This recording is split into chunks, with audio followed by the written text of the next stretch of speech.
अध्याय 6 ध्यान योग।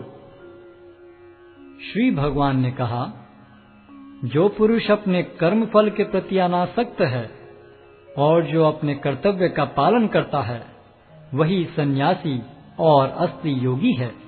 वह नहीं जो न तो अग्नि जलाता है और न कर्म करता है। हे पांडुपुत्र, जिसे सन्यास कहते हैं उसे ही तुम योग अर्थात पर ब्रह्म से युक्त होना जानो, क्योंकि इंद्रिय तृप्ति के लिए इच्छा को त्यागे बिना कोई कभी योगी नहीं हो सकता। अष्टांग योग के नवसाधक के लिए कर्म साधन कहलाता है और योग सिद्ध पुरुष के लिए समस्त भौतिक कार्यकलापों का परित्याग ही साधन कहा जाता है। जब कोई पुरुष समस्त भौतिक इच्छाओं का त्याग करके न तो इंद्रिय तृप्ति के लिए कार्य करता है और न सकाम कर्मों में प्रवृत्त होता है, तो वह योगारूढ़ कहलाता है। मनुष्य को चाहिए कि अपने मन की सहायता से अपना उद्धार करे और अपने को नीचे न गिरने दे। यह मन बद्ध जीव का मित्र भी है और शत्रु भी।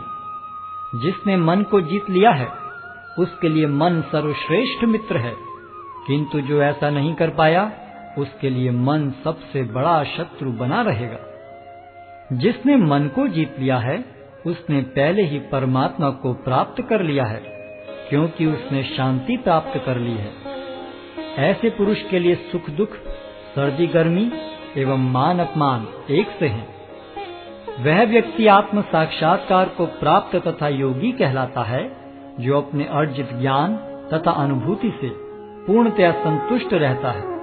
ऐसा व्यक्ति अध्यात्म को प्राप्त तथा जितेंद्रिय कहलाता है।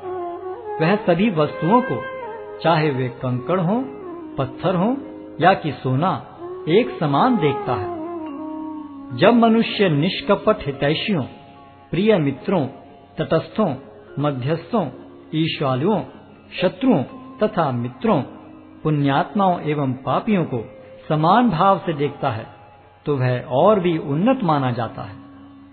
योगी को चाहिए कि वह सदैव अपने शरीर, मन तथा आत्मा को परमेश्वर में लगाए, एकांत स्थान में रहे और बड़ी सावधानी के साथ अपने मन को वश में करे। उसे समस्त आकांक्षाओं तथा संग्रह भाव की इच्छाओं से मुक्त होना चाहिए। योगाभ्यास के लिए योगी एकांत स्थान में जाकर भूमि पर कुशा बिछा दे और फिर उसे मृगछाला से ढके तथा ऊपर से मुलायम वस्त्र बिछा दे। आसन न तो बहुत ऊंचा हो न बहुत नीचा, यह पवित्र स्थान में स्थित हो। योगी को चाहिए कि इस पर दृढ़ता पूर्वक बैठ जाए और मन, इंद्रियों तथा कर्मों को वश में करते हुए तथा मन को एक बिंदु पर स्थित करके हृदय को शुद्ध करने के लिए योगाभ्यास करे। योगाभ्यास करने वाले को चाहिए कि वह अपने शरीर, गर्दन तथा सिर को सीधा रखे और नाक के अगले सिरे पर दृष्टि लगाए। इस प्रकार वह अविचलित तथा दमित मन से, भय रहित, विषयी जीवन से पूर्णतया मुक्त होकर अपने हृदय में मेरा चिंतन करे और मुझे ही अपना चरम लक्ष्य बनाए। इस प्रकार शरीर, मन तथा कर्म में निरंतर संयम का अभ्यास करते हुए संयमित मन वाले योगी को इस भौतिक अस्तित्व की समाप्ति पर भगवत धाम की प्राप्ति होती है। हे अर्जुन, जो अधिक खाता है या बहुत कम खाता है, जो अधिक सोता है अथवा जो पर्याप्त नहीं सोता, उसके योगी बनने की कोई संभावना नहीं है। जो खाने, सोने, आमोद प्रमोद तथा काम करने की आदतों में नियमित रहता है, वह योगाभ्यास द्वारा समस्त भौतिक क्लेशों को नष्ट कर सकता है। जब योगी योगाभ्यास द्वारा अपने मानसिक कार्यकलापों को वश में कर लेता है और अध्यात्म में स्थित हो जाता है, अर्थात समस्त भौतिक इच्छाओं से रहित हो जाता है, तब वह योग में सुस्थिर कहा जाता है। जिस प्रकार वायु रहित स्थान में दीपक हिलता डुलता नहीं, उसी तरह जिस योगी का मन वश में होता है, वह आत्म तत्व के ध्यान में सदैव स्थिर रहता है। सिद्धि की अवस्था में, जिसे समाधि कहते हैं, मनुष्य का मन योगाभ्यास के द्वारा भौतिक मानसिक क्रियाओं से पूर्णतः संयमित हो जाता है। इस सिद्धि की विशेषता यह है कि मनुष्य शुद्ध मन से अपने को देख सकता है और अपने आप में आनंद उठा सकता है।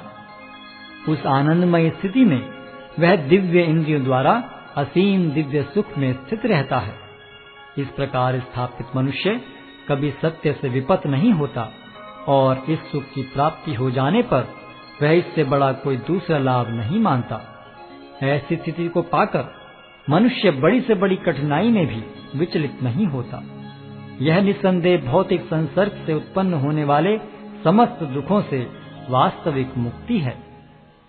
मनुष्य को चाहिए कि संकल्प तथा श्रद्धा के साथ योगाभ्यास में लगे और पथ से विचलित न हो।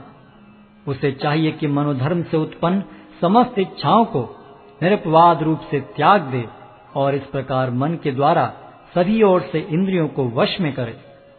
धीरे धीरे क्रमशः पूर्ण विश्वास पूर्वक बुद्धि के द्वारा समाधि में स्थित होना चाहिए और इस प्रकार मन को आत्मा में ही स्थित करना चाहिए और अन्य कुछ भी नहीं सोचना चाहिए। मन अपनी चंचलता तथा अस्थिरता के कारण जहाँ कहीं भी विचरण करता हो, मनुष्य को चाहिए कि उसे वहां से खींचे और अपने वश में लाए। जिस योगी का मन मुझ में स्थिर रहता है वह निश्चय ही दिव्य सुख की सर्वोच्च सिद्धि प्राप्त करता है। वह रजोगुण से परे हो जाता है। वह परमात्मा के साथ अपनी गुणात्मक एकता को समझता है और इस प्रकार अपने समस्त विगत कर्मों के फल से निवृत्त हो जाता है। इस प्रकार योगाभ्यास में निरंतर लगा रहकर आत्म संयमी योगी समस्त भौतिक कर्म से मुक्त हो जाता है और भगवान की दिव्य प्रेम भक्ति में परम सुख प्राप्त करता है।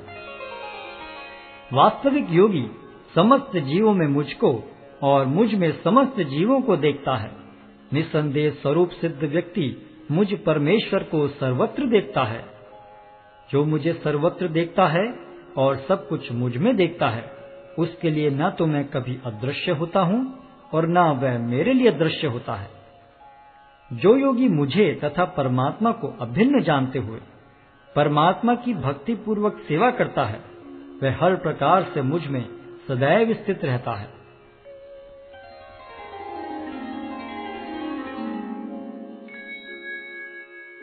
हे अर्जुन, वह पूर्ण योगी है जो अपनी तुलना से समस्त प्राणियों की उनके सुखों तथा दुखों में वास्तविक समानता का दर्शन करता है।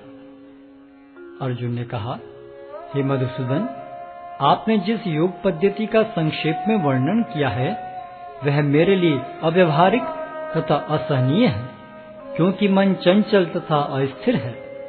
हे कृष्ण, क्योंकि मन चंचल, उच्छृंखल, हठीला तथा अत्यंत बलवान है, अतः मुझे इसे वश में करना वायु को वश में करने से भी अधिक कठिन लगता है। भगवान श्री कृष्ण ने कहा, हे महाबाहु कुंती पुत्र, निसंदेह चंचल मन को वश में करना अत्यंत कठिन है, किंतु उपयुक्त अभ्यास द्वारा तथा विरक्ति द्वारा ऐसा संभव है। जिसका मन उच्छृंखल है उसके लिए आत्म साक्षात्कार कठिन कार्य होता है, किंतु जिसका मन संयमित है और जो समुचित उपाय करता है उसकी सफलता ध्रुव है, ऐसा मेरा मत है। अर्जुन ने कहा, हे कृष्ण, उस असफल योगी की गति क्या है जो प्रारंभ में श्रद्धा पूर्वक आत्म साक्षात्कार की विधि ग्रहण करता है, किंतु बाद में भौतिकता के कारण उससे विचलित हो जाता है और योग सिद्धि को प्राप्त नहीं कर पाता। हे महाबाहु कृष्ण, क्या ब्रह्म प्राप्ति के मार्ग से भ्रष्ट ऐसा व्यक्ति आध्यात्मिक तथा भौतिक दोनों ही सफलताओं से च्युत नहीं होता और छिन्न भिन्न बादल की भांति विनष्ट नहीं हो जाता, जिसके फलस्वरूप उसके लिए किसी लोक में कोई स्थान नहीं रहता? हे कृष्ण, यही मेरा संदेह है और मैं आपसे इसे पूर्णतया दूर करने की प्रार्थना कर रहा हूँ। आपके अतिरिक्त अन्य कोई ऐसा नहीं है जो इस संदेह को नष्ट कर सके। भगवान ने कहा, हे प्रथापुत्र, कल्याण कार्यों में निरत योगी का न तो इस लोक में और न परलोक में ही विनाश होता है। हे मित्र, भलाई करने वाला कभी बुराई से पराजित नहीं होता। असफल योगी पवित्र आत्माओं के लोकों में अनेकानेक वर्षों तक भोग करने के बाद या तो सदाचारी पुरुषों के परिवार में या कि धनवानों के कुल में जन्म लेता है। अथवा वह ऐसे योगियों के कुल में जन्म लेता है जो अति बुद्धिमान है। निश्चय ही इस संसार में ऐसा जन्म दुर्लभ है। हे कुरुनंदन, ऐसा जन्म पाकर वह अपने पूर्व जन्म की दैविक चेतना को पुनः प्राप्त करता है और पूर्ण सफलता प्राप्त करने के उद्देश्य से वह आगे उन्नति करने का प्रयास करता है। अपने पूर्व जन्म की दैवी चेतना से वह न चाहते हुए भी स्वतः योग के नियमों की ओर आकर्षित होता है। ऐसा जिज्ञासु योगी शास्त्रों के अनुष्ठानों से परे स्थित होता है, और जब योगी समस्त कलमश से शुद्ध होकर सच्ची निष्ठा से आगे प्रगति करने का प्रयास करता है, तो अंततो गत्वा अनेकानेक जन्मों के अभ्यास के पश्चात सिद्धि लाभ करके वह परम गंतव्य को प्राप्त करता है। योगी पुरुष तपस्वी से, ज्ञानी से तथा सकाम कर्मी से बढ़कर होता है। अतः हे अर्जुन, तुम सभी प्रकार से योगी बनो, और समस्त योगियों में से जो योगी अत्यंत श्रद्धा पूर्वक मेरे परायण है, अपने अंतःकरण में मेरे विषय में सोचता है और मेरी दिव्य प्रेम भक्ति करता है, वह योग में मुझसे परम अंतरंग रूप से युक्त रहता है और सबों में सर्वोच्च है। यही मेरा मत है।